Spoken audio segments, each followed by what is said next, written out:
ما شیخ عبدالقادر جیلانی رحم الله په ایخه باندې په دغه جماعت کې لیدلی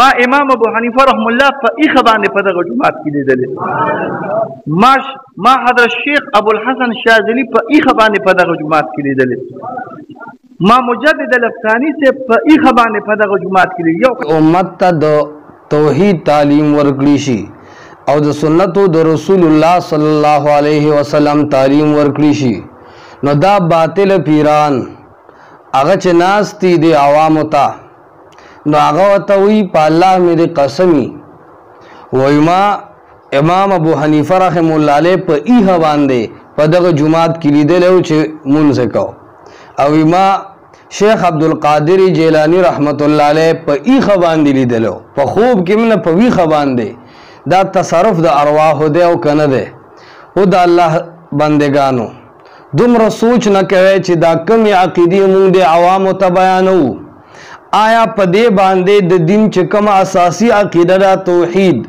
آپ تباہ کیږي او که خرابېږي پې او دا د نن نه 10 کاله او دوره 10 کاله مخکې خبرې دي چې دا اولیاء کرام داسې ډېر اولیاء یاد کړو چې دا په ویښه باندې مونږ لیدلي دي چې هغوی په دې جومات کې مونځونه کول وي ما لیدلي دي په دې خپلو سترګو باندې او بیا دومره ظالم انسان دی دا سلنډر دومره هم نه پوهېږي چې ښکاره ورته وي دا وابیان او پنجپیریان اوس بیا راپاسي او وایي به چې دا شی غلط دی دا خو تا ته پته ده چې په دې ملک کې د توحید او سنت سفاهان شته پنجپیریان او وابیان چې دا د توحید او د سنت سفاهان دي دا تا شرک تا او کفر ته نه پرېږدي که نه خو قرآن نه خو لږ تپوس وکړه قرآن خو صفا ویلي دي فیمسک التي قضا علیها الموت پچا چې الله د مرګ فیصله وکړي نو د هغه ارواح الله ځان سره ایساروي د یمسکو معنی بیا بیان القرآن کې د مولانا اشرف علي تانوي نه زده کا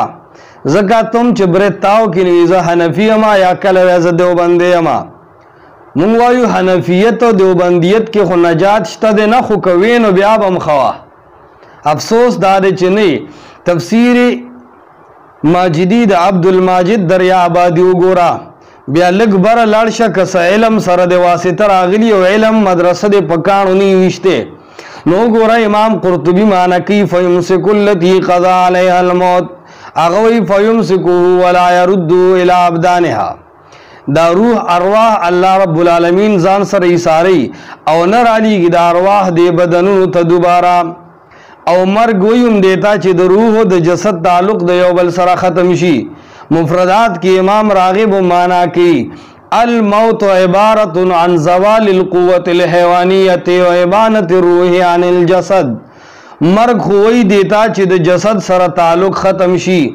دنیا کې بیا تصرفات نشو کولې بیا ارواح راضی نه چې د امام ابو حنیفه په شکل راشي جمعات کې منځونه کوي دا خبر بیا دروغ دي چې شیخ عبدالقادر جیلانی راغی وي زمونږ دی جمعات کې منځ کو پته نه لګي چې راغلی د کرایه ګاډي کې دی که ټیکسي کې راغلی دی او بیا ستا جمعات یې موندلی دی ځکه دنیا کې لوی ولی ته یې بل څوک نه و او بیا چې راتلل نو ټولو کې لوی عبادت هغه ته مونځ ښکارېدو افغانستان ته جهاد له ولې نه تلل چې هلته شین سترګې وجلي و چې راتلو دلته یې مونځ کو دا دومره لوی کفر دی چې په دې خبرو باندې د قرآن د مخالفت د وجې په دې سړی کافر کیږي او ښځه پې طلاقه کیږي قرآن وایي فیمسک التي قضا علیها الموت پچا چې الله د مرګ فیصله وکړي د هغه روح الله نیسي دې وایي ما په ایښه باندې لیدلی په ویښه هم نه په ایښه چې دا ایښه پکې څه شی دی دومره د ظلم انتها د قرآن وی وحرام علی قرية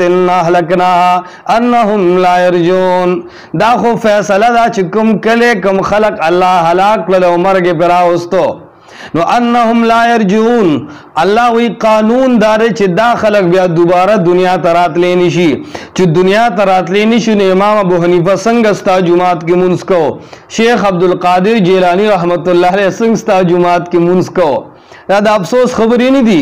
دی علماو کې شرم نشتا، دی کې حیا نشتا مړه. دی نه خدای پیژندلی دی او نه دی علماو رسول پیژندلی دی، نه دا علما د قرآن نه خبر دي، نه دا علما د سنت نه خبر دي. دا خو غریب عوام دي. قسم په الله دا خو دومره کمقل عوام دي چې دی خو خپلې ښځې پیرانو ته بوځي چې هلته څلوېښت ورځې تېرې کړي چې بیا منع کمله بچي وشي. دا خو هغه خلک دی چې دمګرو ته ښځې بوځي او هلته په هغې باندې دموي. دا خو عوام دي، ناپوه دي. سبا به د رب دربار کې څه جواب ورکوي؟ ته چې په ویښه اولیاء کرام ویني نو دا عوام به ځي او دې قبرونو ته به چغې وایي که نه به وایي؟ چې د قبر نه راوتی شي او هغه پستا په جماعت کې ته په ایخه باندې ویني او منځونه کوي، نو آیا هغه د دې حاجتونه الله ته نشي پیش کولی؟ بیا خو به ځي او دی هغې ته حاجت روا او مشکل کشا وي. قرآن څومره ناشنا خبره کی یا خود دنیا د احوالو نه خبره دي. قرآن وی اموات غیر احیا وما یشعرون ایان یبعثون. دا اولیاء کرام او دا انبیاء کرام دا شهداء کرام چې څومره دي نو دا د دنیا په اعتبار سره مړه دي. اموات غیر احیا د سره ژوندي دي نه. دیل دا دنیاوی جون چا ثابت کړی دی؟ دا خو ستا دیوبندي علماو لیکلي دي. څوک چې د دې اولیاء او د دې انبیاو د پاره دنیاوی جون ثابت دی او هغې له لوازمات د دنیا د ژوند ورکوي چې راځي او په منځونه کوي، یا شیخ عبدالقادر جیلانی بارک عقیده ساتي، یا علی حجویری بارک ساتي، یا د امام ابو حنیفه بارک دا عقیده ساتي رحمهم الله، چې هغې راځي او په ایښې ته ویني چې دې جماعت کې منځونه کوي. څوک چې دا عقیده ساتي نو علماء دیوبند هم وایي چې دا د اسلام نه خدا هغه خارج ګڼي، وایي دا د قرآن د نصوص منکر دي. نو چې د قرآن د نصوص منکر دي نو دا مسلمان څنګه شو؟ قرآن وی اموات غیر احیا، دا مړه دي د سره ژوندي نه دي. وما یشعرون ایان یبعثون. ته خو د دنیا د احوالو نه د هغې خبرداری ثابته. الله وی د دنیا د احوالو نه خو خود هغه ناخبره دي. دنیا پرېږده. وما یشعرون ایان یبعثون. هغې ته دام پته نشته چې کله به موږ د قیامت په ورځ پاسولی شو. هغې خو د دنیا نه خبر دي نه د آخرت د احوالو نه خبر دي. دا خو برزخ د قرآن وایي من ورائهم برزخ الی یوم یبعثون. دا خو یو پرده ده او یو ټاټ دی. دا ټاټ او دا پرده نه توپې کراس کولی شي، نه طاقتونه، نه مال او دولت کراس کولی شي. الله چې یو ځل یو روح راټینګ کو د چا پلار بیا نشي خلاصولی. دا کوم کفر دی او دا کوم عقیده ده. پاتې شو دا چې تا لیدلي دي نو دا به ته لیونی شوی. شپې به چې د پاسېدلې پیریان به دې لیدلي جومات کې. پیریانو کې به د یو له امام ابو حنیفه نوم ایښي، بل به د عبدالقادر جیلاني ایښي، بل به د ابوالحسن اشعري ایښي. دا به ستا د کفر دلیلې مړه. یا به درته شیطان تخیلات جوړي. نو که د شیطان د تخیلاتو نه ځان بچ کې نو راشه د قرآن او سنت پلیټ فارم ته متوجه شه. قرآن و سنت زده کا، په قرآن و سنت عمل وکا، ورنه دا شیطان دی دا په شرک استا معاونت کی. قرآن دا خبره صفا کړی دا وَإِنَّ الشَّيَاطِينَ لَيُوحُونَ إِلَىٰ أَوْلِيَائِهِمْ لِيُجَادِلُوكُمْ وَإِنَّ أَطَعْتُمُوهُمْ إِنَّكُمْ لَمُشْرِكُونَ. قرآن وی وَإِنَّ الشَّيَاطِينَ لَيُوحُونَ إِلَىٰ أَوْلِيَائِهِمْ. شیطان خپل دوستانو ته وسوسه اچي. مفتی صاحب محترمه ته جوړ د شیطان په پنجه کې راغلی، د شیطان دوست جوړ شوی، شیطان درته لایک کړی دی، هغه درته پازیټیو کمنټس کوي، ته وایې چې ګنې دا زما ولایت دی. نه، شیطان در باندې د پاسه سور شوی دی، خپې در باندې ایښې ده. دا د شیطان په تصرفاتو کې راغلي. کله د یو طریقې سره ګمراه کوي، کله بل. که کومو عوامو دا عقیده جوړه کړه چې ارواح د مشایخو حاضرېږي نو ډېر مخکې نه ځو. قرآن او سنت خو ته نه منې ځکه چې ړوند مقلد دی. قرآن او سنت خو ته نه منې ځکه د تقلید جامد مدعي. لیکن خپل د حنفي مسلک بحر الرائق د ابن نجیم وګوره، علامه شامی وګوره، فتاوا قاضي خان وګوره. ابن نجیم په البحر الرائق اول جلد کې صفا لیکلي دي من اعتقد ان ارواح المشایخ حاضرة تعلم ويكفر. څوک چې وایي چې د ارواحو مشایخ حاضرېږي په بلې باندې کینی یا راځي جماعتونو کې منځونه کوي او یعلم هغه پوهېږي په خبرو باندې احوالو نه زمونږ پوهېږي، نو ابن عابدین عمدہ ذکر کی، ابن نجیم بحر الرائق کی ذکر کی، یکفر دغه سړی کافر دی یا یکفر د تکفیر کولی شي، نو دا خود کفر عقیده ده چې ته عوامو ته بار بار سپارې. نه قرآن کریم وایي چې نه خو دا خلک حاضرې دی شي او نه خو چې کوم دی دا خلک د حالاتو نه خبرې دی شي. قرآن خود ټوک الفاظو کې دا مسئلې ذکر کوي.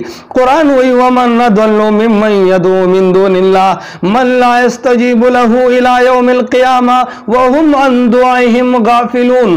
قرآن وایي چې دا هو غافل دي، تاسو نشئ لیدلی دا خلق دي، تاسو نشئ لیدلی. ستاسو د دې منځ کې د برزخ غوندې کې پرده ده او د برزخ پردې نه خلق د دنیا د احوالو نه خبرېږي، نه دنیا والو د برزخ د احوالو نه خبرېږي. دا خو مولانا سرفراز خان صفدر صاحب سره په جنگ شه، هغه وایي احیاء فی قبورهم، هغه د دنیا د قبرونو کې ژوند دي، خو هغه هم دا نه وایي چې ګنې راځي او امدادونه کوي. دا خو ته د سرفراز خان صفدر صاحب سره زموږ جګړې وې چې دې قبر کې هم ژوندي نه دي بلکې عالم ارواح کې ژوندي دي. هغه جنگ خو لا وړوکی جنګ و، بل هوښیار پکې راغی، هغه وایي چې نه ما په ویښه باندې لیدلي دي چې منځونه کوي.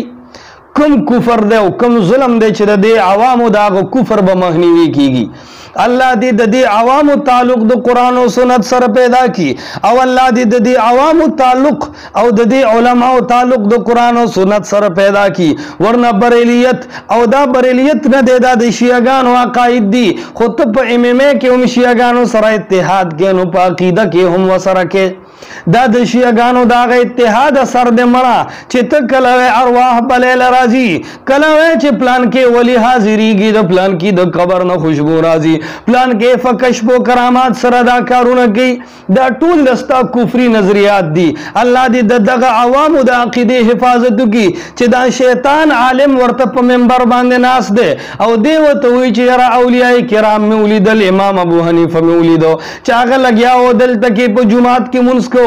د داسې عوامو دی الله د عقاید او خیالو ساتي او هغه هم چې وایي سبحان الله سبحان الله، ولې پوهه خو نه دي، هغه وایي که چې تا لویه فتح ده وکړه، هېڅ کمال یې نه دی کړی.